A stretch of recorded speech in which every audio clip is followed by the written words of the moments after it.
Hello, my dear students. Today we are going to read the first chapter from your English book Flamingo, class 12th, and the first lesson name is The Last Lesson, written by Alphonse Daudet. There are three characters in this lesson: Franz, who is the narrator of the lesson and a student in a school, and second, M. Hamel, who is a teacher of the French language and has true patriotic feelings towards his motherland France, and third, village people. They are the people from a nearby village who are sitting quietly on the back benches like students to hear M. Hamel. So, if we talk about the lesson, The Last Lesson is an inspiring and exciting story full of patriotic fervor. Last lesson देशभक्ति के भाव से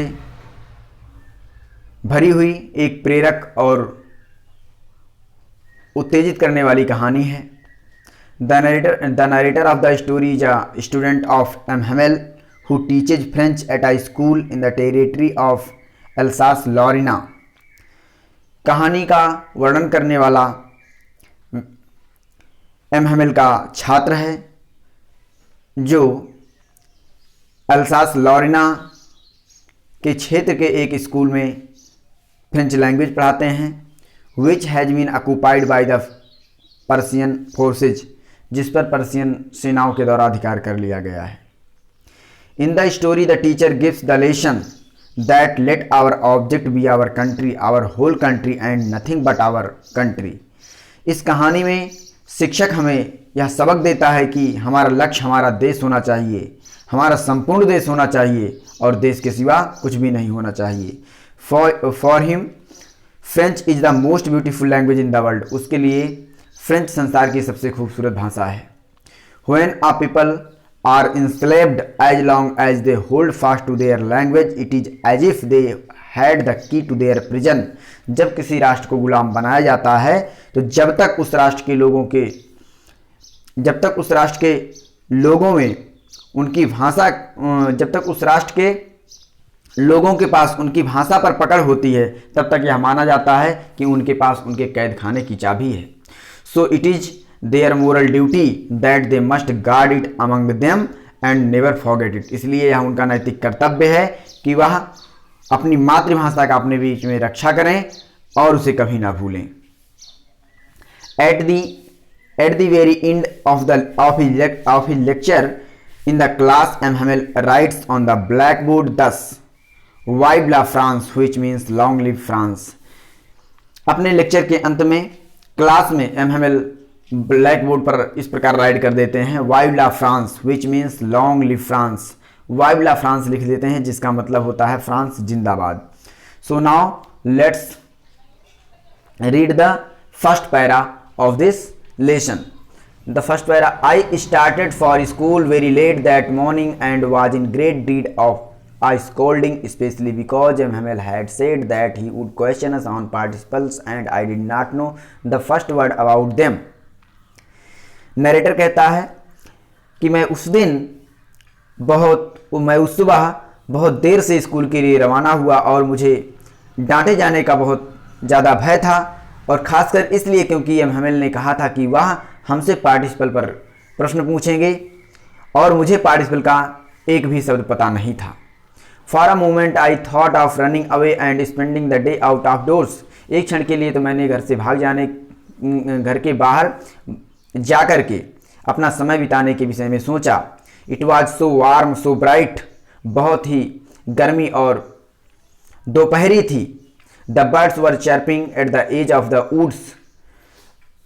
पंछी जंगलों के छोर पर चहचहा रहे थे. And in the open field back of the sawmill the Persian soldiers were drilling. और sawmill के पीछे खुले मैदान में पर्सियन के सिपाही अभ्यास कर रहे थे. It was all much more tempting than the rule for participles, but I had the strength to resist and hurried off to school. यह सब कुछ पार्टिसिपल्स के नियम की अपेक्षा कहीं अधिक लुभावना था, लेकिन मेरे अंदर इस सब का सामना करने के लिए शक्ति थी। And hurried off to school, और मैं जल्दी से स्कूल की ओर चला गया। When I passed the town hall, there was a crowd in front of the bulletin board. जब मैं टाउन हॉल से होकर गुजरा तो मैंने देखा कि बुलेटिन बोर्ड के सामने एक भीड़ थी। बुलेटिन बोर्ड मीन्स सूचना पट, notice board. For the last 2 years all our bad news had come from there, the lost battles, the draft, the orders of the commanding officers, and I thought to myself without stopping, what can be the matter now? For the last 2 years all our bad news had come from there. पिछले 2 वर्षों से हमारे लिए सारी बुरी खबरें वहीं से आई हुई थी। द लॉस्ट बैटल्स, चाहे वह युद्ध हारने की हो, द ड्राफ्ट, कानून की हो, and the orders of the commanding soldiers, चाहे वे सोल्जर्स के आदेश हों। And I thought to myself, और मैंने सोचा विदाउट स्टॉपिंग, बिना रुके हुए, what can be the matter now, अब कौन सी बात हो सकती है।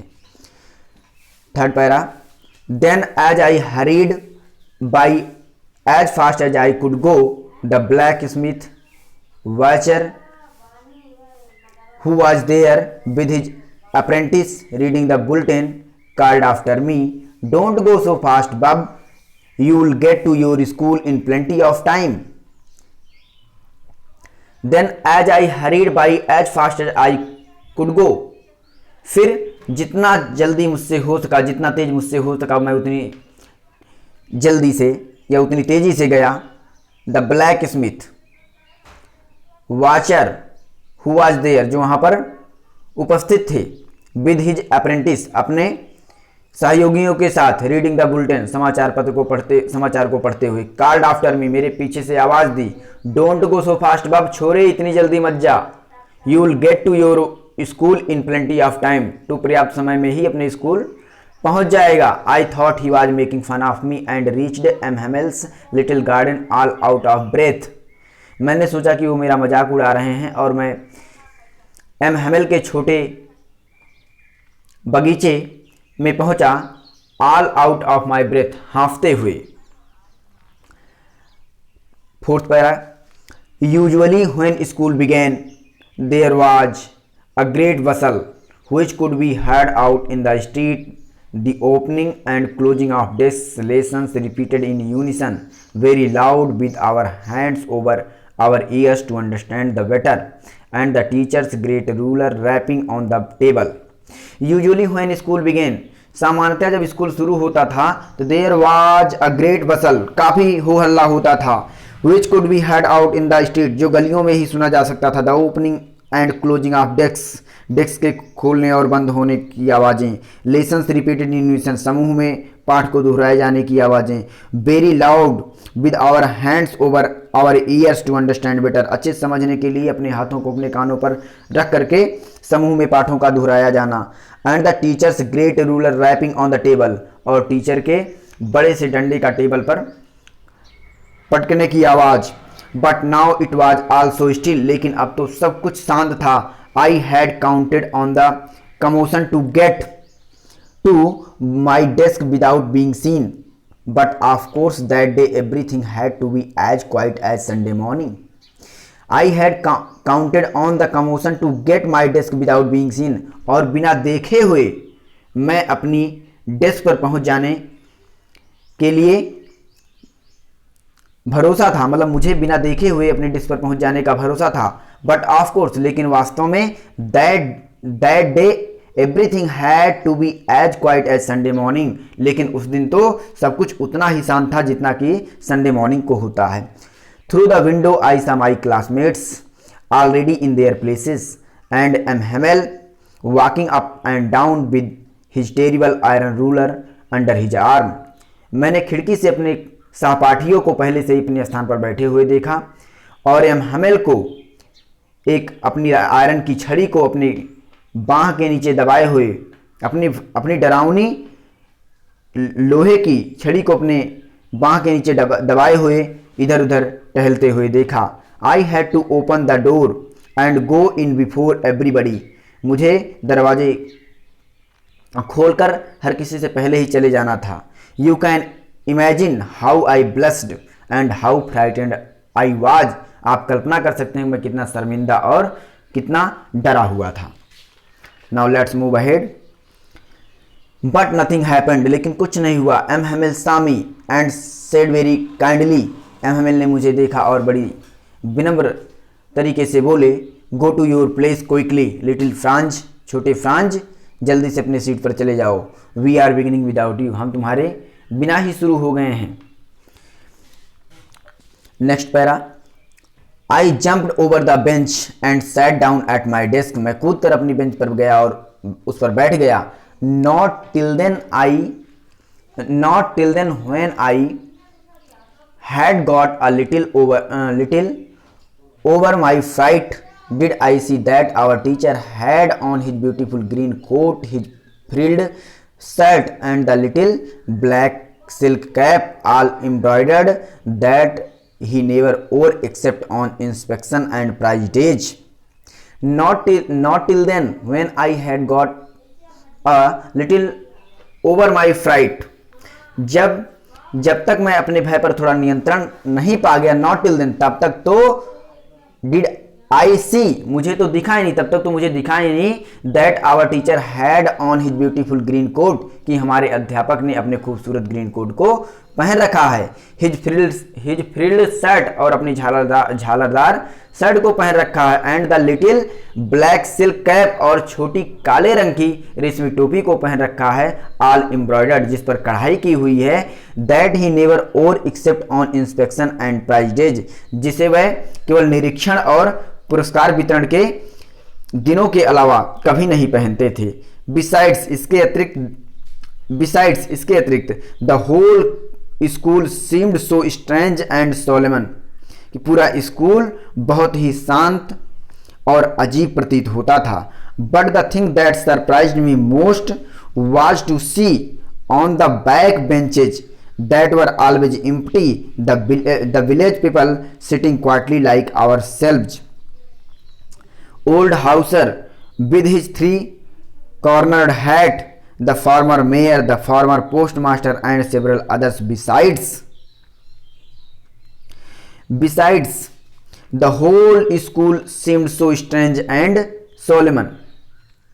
इसके अतिरिक्त पूरा स्कूल बहुत ही शांत और विचित्र प्रतीत होता था। But the thing that surprised me most, लेकिन जिस बात ने मुझे सबसे अधिक आश्चर्यचकित किया, वाज टू सी, वह यह देखना था कि ऑन द बैक बेंचेज, कमरे की पिछली बेंचों पर, दैट वर ऑलवेज एम्प्टी, जो हमेशा खाली रहती थी, the village people sitting quietly like ourselves, उन पर गांव के लोग हम जैसे ही, मतलब हम बच्चों जैसे ही चुपचाप बैठे हुए थे। ओल्ड हाउजर, बूढ़े Houser, with his three cornered hat, अपनी तिकोनी टोपी पहने हुए।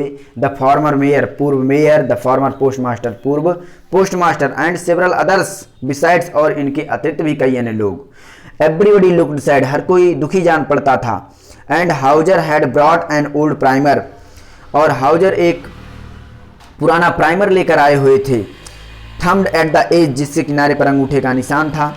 And he held it open on his knees with his great spectacles lying across the pages, और उसे वह अपने घुटनों पर रखकर पकड़े हुए थे और उस पर अपने और उस पर तिरछे, उस कागज के पेज पर तिरछे करके अपने चश्मे को रखे हुए थे। While I was wondering about it all, जब मैं इस सब के विषय में विचार कर रहा था, M Hamel mounted his chair, M Hamel अपने चेयर पर सवार हुए। एंड, और in the same grave and gentle tone which he had used to me, said, my children, this is the last lesson I shall give you.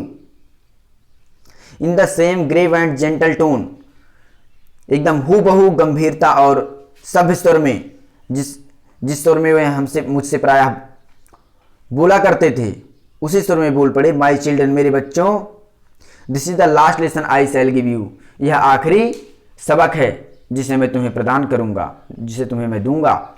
The order has come from Berlin to teach only German in the schools of Alsace and Lorena. Berlin से यह आदेश आया है कि Alsace और लॉरेना के स्कूलों में केवल जर्मनी पढ़ाई जाएगी, केवल जर्मन भाषा पढ़ाई जाएगी। The new master comes tomorrow, नया मास्टर कल से आ जाएगा। This is your last French lesson, यह तुम्हारा आखिरी फ्रेंच लेसन है। I want you to be very attentive, मैं चाहता हूँ कि तुम लोग बहुत ध्यान पूर्वक सुनो।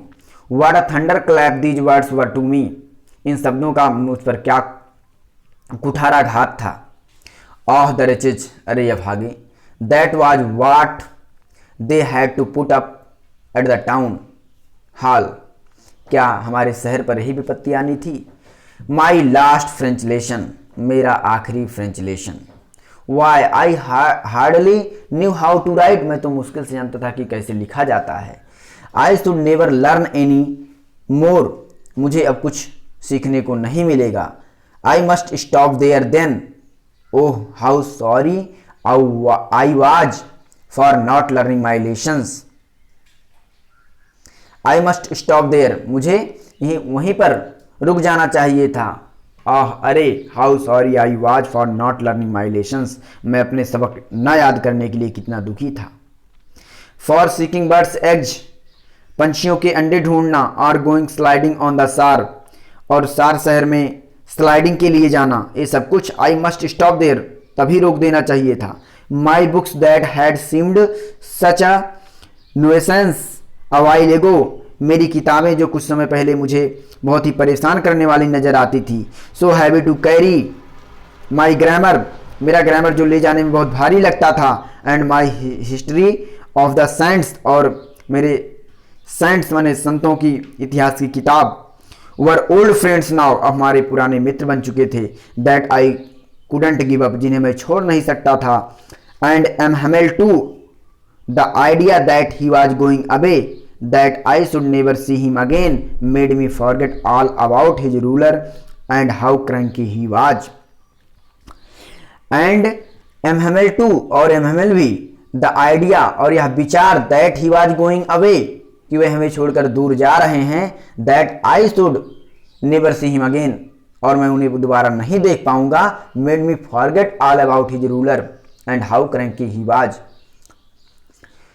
कि यह विचार कि वह हमसे दूर जा रहे हैं और हम उनसे दोबारा नहीं मिल पाएंगे, इस बात ने मुझे उनके उस डंडे और वह कितने कड़क थे इन सभी के विषय में भुला देता था। Poor man, it was in honour of this last lesson that he had put on his fine Sunday clothes, and now I understand how the old man of the village were sitting, why the old men of the village were sitting there in the back of the room. Poor man, बेचारे। It was in honor of this last lesson, ये आखिरी पाठ के सम्मान की बात ही थी कि he had put on his fine Sunday clothes, कि उन्होंने अपने सुंदर संडे के वस्त्रों को पहन रखा था। And now I understand why the old men of village were sitting there in the back of the room, और अब मेरे समझ में आ गया था कि गांव के बुजुर्ग लोग क्यों कमरे के पीछे बैठे हुए हैं। It was because they were sorry too, ऐसा इसलिए है क्योंकि वह भी दुखी थे। That they had not gone to school more, कि अब उन्हें और अधिक स्कूल नहीं जाने को मिलेगा। It was their way of thanking our master for his 40 years of faithful service, यह उनका धन्यवाद देने का तरीका था। यह हमारे अध्यापक को उनकी 40 वर्षों की ईमानदारपूर्ण सेवा के लिए उनका धन्यवाद देने का तरीका था। And of showing their respect for the country that was theirs no more, और उस राष्ट्र के प्रति अपने सम्मान को प्रकट करने का तरीका था। That was theirs no more, जो अब उनका नहीं रहा था। While I was thinking of all this, जब मैं यह सब सोच ही रहा था, I had my name called, मैंने सुना कि मेरा नाम पुकारा गया। It was my turn to recite, कुछ बोलने का अब मेरी बारी थी। What would I not have given to be able to say that dreadful rule for participle all through, जो कुछ कहने में मुझे समर्थ नहीं बनाया गया था, वो सब केवल पार्टिसिपल के डरावने नियम थे। वेरी लाउड एंड क्लियर, बहुत तेज और स्पष्ट रूप से। एंड विदाउट वन मिस्टेक, और बिना किसी गलती के। But I got mixed up on the first words and stood there. लेकिन मैं पहले शब्द पर ही उलझ गया। एंड स्टूड देयर, और वहाँ खड़ा रहा। Holding on to my desk, अपने डिस्क को पकड़े हुए। माई हार्ट बीटिंग, मेरा हृदय धड़क रहा था। And not daring to look up, और देखने की हिम्मत नहीं हो रही थी। So that's all in this lesson. We will continue the same lesson in the next video. Till then, keep learning and keep practicing. Bye bye.